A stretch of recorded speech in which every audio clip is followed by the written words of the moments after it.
Nilamon ng apoy ang isang truck na may kargang aspalto sa Bacolod City. Sumabog pa ang gulong nito. Ayon sa BFP, nagulat ang driver nang masunog ang transmission line ng truck. Inaalam pa ang sanhi ng sunog. Pinag-aaralan ng DOH na ipagbawal ang mga mukbang vlog na posibleng delikado raw sa mga nagmumukbang at nanonood ng ganitong vlog. Posible raw iban yan sakaling mapatunayang ito ang ikinamatay ng isang content creator. May report si Mariz Umali. Bulalok mga idolo, laki.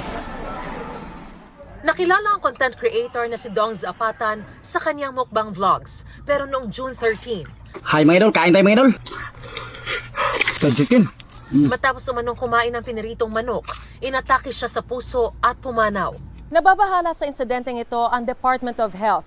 Kaya kasabay ng pagpapaimbestiga ni Health Secretary Ted Herbosa kung may kaugnayan ba sa pagmumukbang ang pagkamatay ni Dongs, ay nag-issue na rin siya ng public health warning laban sa pagmumukbang at nais na rin niyang iparegulate ito. It's a bad practice because people make content by overeating, and overeating is not healthy. It will lead to obesity, and obesity will lead to hypertension, heart conditions, non-communicable diseases, and even heart attacks. Batay sa mga pag-aaral, nauuwi raw sa eating disorder o internet addiction ang laging panonood ng mukbang vlogs. Una nang sinabi ng kapatid ni Dongs na nakararanas ng high blood pressure ang kanyang kuya.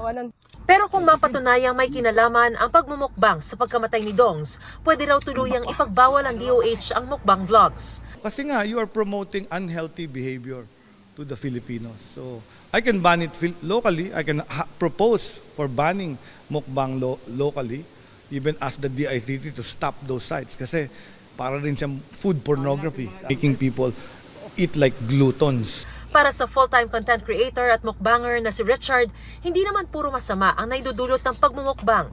May mga viewers po kami na may mga sakit, mga walang ganap pong kumain, na nagpapasalamat po sa amin dahil nagkakaroon po sila ng gana kapag napapanood po yung mga video namin. Nasa disiplina rin naman daw yan ng content creator. Isang beses lang po ako nakain sa isang araw, tapos naglo-low carb pa ho ako. Kahit naman yung mga regular na tao, depende ho yan sa ating yung ating disiplina sa pagkain. Mariz Umali nagbabalita para sa GMA Integrated News.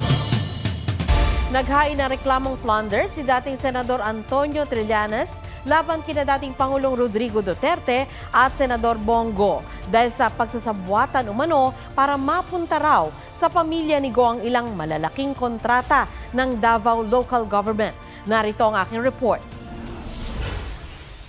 Mula 2007 hanggang 2018, nasa 6.6 billion pesos na halaga umano ng infrastructure projects ng gobyerno ang iginawad sa CLTG Builders at Alfredo Builders and Supply. Ang naturang kumpanya, pag-aari raw ng ama at half-brother ni Senador Bongo. Aligasyon ni dating Senador Antonio Trillanes IV, nagsabwatan sina dating Pangulong Rodrigo Duterte at Go para mapunta sa pamilya ng senador ang mahigit 150 proyekto ng gobyerno sa Davao. Ito po ay maliwanag na plunder at lahat ng elemento ng plunder charge ay nandito sa kaso na ito. The way the plunder is defined by law, pagka nakinabang ka at ang pamilya mo ng ill-gotten wealth. Kaninang umaga, nagtungo sa Department of Justice si Trillanes para ihain ang reklamong pandarambong laban kay Duterte, Go, pati sa ama at kapatid ni Go. Ngayon lang daw siya naghain ng reklamo dahil tingin niya hindi magiging patas ang justice system nung administrasyong Duterte. Wala rin umanong kaugnayan ito sa napapaulat na planong pagtakbo niya sa 2025 elections. Nang tanungin kung bakit sa DOJ at hindi sa ombudsman isinampa ang reklamo. Unang-una dahil may concurrent jurisdiction, tapos naniniwala tayo na mas may access yung DOJ sa iba't ibang ahensya to validate yung mga dokumento na i-file namin sa DPWH, DTI at sa COA. Itinanggi ni Go ang akusasyon pero welcome raw sa kanya ang paghahain ng kaso para matuldukan na ang lagi raw nare-recycle na issue laban sa kanya. Hindi pa raw siya isinisilang, meron ng negosyo ang pamilya niya. Tiniyak din niyang hindi siya nakinabang o ang kanyang pamilya sa pagiging taong gobyerno niya. Tinawag ni dating Presidential Legal Advisor na si Attorney Salvador Panelo na publicity stunt ang paratang ni Trillanes. Sinusubukan pa naming makuha ang panig ni Duterte at ng DOJ. Naghain ang Office of the Solicitor General ng petisyon para kanselahin ang birth certificate ni suspended Mayor Alice Go.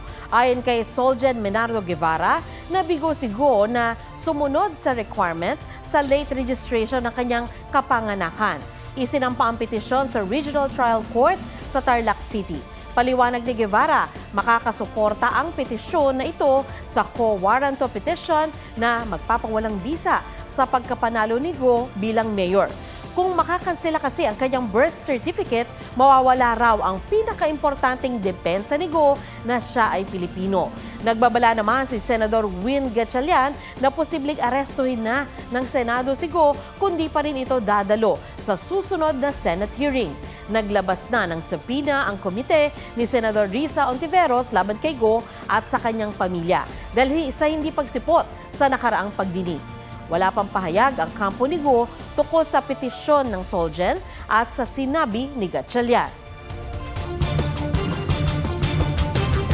Huli sa akto ang pagnanakaw ng cellphone sa isang arcade sa Cebu City. Kwento ng biktima, nirecord nila ang kanilang paglalaro sa arcade gamit ang cellphone ng kanyang kaibigan. Pasimpleng lumapit ang isang lalaki at mabilis nitong tinangay ang cellphone na nasa loob ng bag. Mabuti na lang at alisto ang biktima kaya nabawi niya ang cellphone. Nai-report na ito sa mga pulis. Inaalam ang pagkakakilanlan ng suspect na agad umalis sa lugar.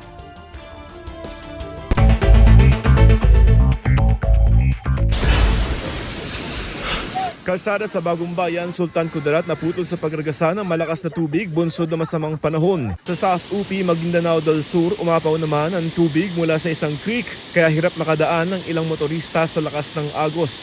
Ang masamang panahon sa ilang lugar sa Mindanao ay bunsod ng Intertropical Convergence Zone ayon sa Pag-asa. 29 pesos kada kilo na bigas mabibili ng mga senior citizen, PWD, single mothers at 4-piece beneficiaries. Tig 5 kilo lamang ang pwede nilang mabili sa Piling Kadiwa stores sa Metro Manila at Bulacan. Pang-iimpluwensya ng China sa ilang sektor tulad ng LGUs at media dapat daw bantayan ayon sa Armed Forces of the Philippines. National Security Council kinumpirmang may ilang individual at grupo na tumutulong sa pagpapalaganap ng naratibo at impluwensya ng China. Pagsusuot ng patch ng watawat ng Pilipinas inutos ng AFP sa mga sundalo bilang simbolo ng pagiging makabayan. Joseph Morong nagbabalita para sa GMA Integrated News. Kasama ba kayo sa mahigit 1 bilyong tao sa buong mundo na physically inactive o kulang sa ehersisyo? Masama raw kasi yan sa kalusugan. Kahit busy, may paraan naman daw para maisingit ang pag-i-exercise. On track tayo sa fitness sa report ni Bonaki. 7 years ago, on-site pa ang trabaho ni CJ Hidalgo Bolaton. Pero mula nang mag-work from home mula 50 kilograms, naging 85 kilograms ang kanyang timbang. Nabawasan na yung galaw ko. Super near lang lahat ng mga bagay-bagay when you're at home. Sinusubukan pa rin daw niyang mag-exercise at diet. Sa pag-aaral ng World Health Organization, lumabas na halos 1/3 ng adult population sa buong mundo ang physically inactive. Ibig sabihin, mahigit 1.8 na bilyong tao ang hindi nakagagawa ng recommended amount ng physical exercise noong 2022. Rekomendasyon ng WHO dapat nakagagawa ng di bababa sa 150 minutes o 2.5 oras ng moderate intensity physical activity kada linggo tulad ng paglalakad, cycling at paggawa ng gawaing bahay.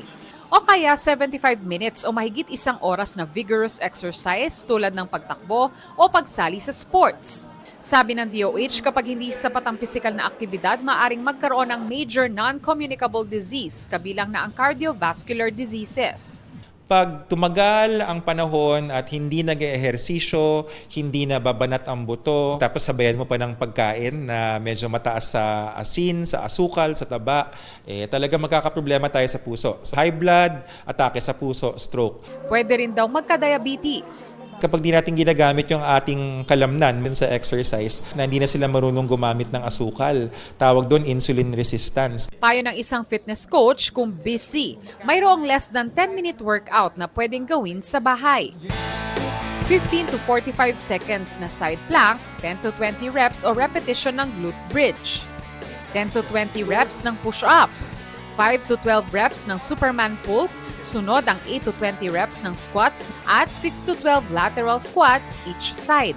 Pagkatapos ng kada exercise, pwedeng mag-break ng 30 seconds to 2 minutes depende sa fitness level.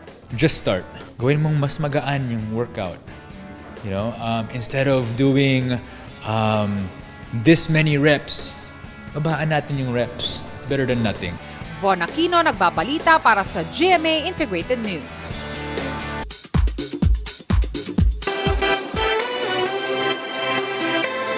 Josh Cullen ng SB19 at Sakta Budlo na produkto ng The Boys Kids magpe-perform sa Round Festival 2024 sa South Korea. Excited at kabado raw si Josh, lalo't ilang bigating artists mula sa ASEAN countries ang kasama rin na magtatanghal. Ang maalala ko lang, lumaki kasi ako sa farm. Kasama ko yung papa ko. New character unlocked, Morgana Go, bagong ginagampanan ni Pinky Amador sa hit afternoon prime series na Abot Kamay na Pangarap. May prosthetic siya at kailangan matutong mag-Chinese para ma-achieve ang character. Jeneline Mercado at Dennis Trillo ibinahagi ang groundbreaking ng kanilang dream home. OG runners na si Haha at Bianca Umali makikisaya sa Running Man Philippines. Nelson Canlas nagbabalita para sa GMA Integrated News.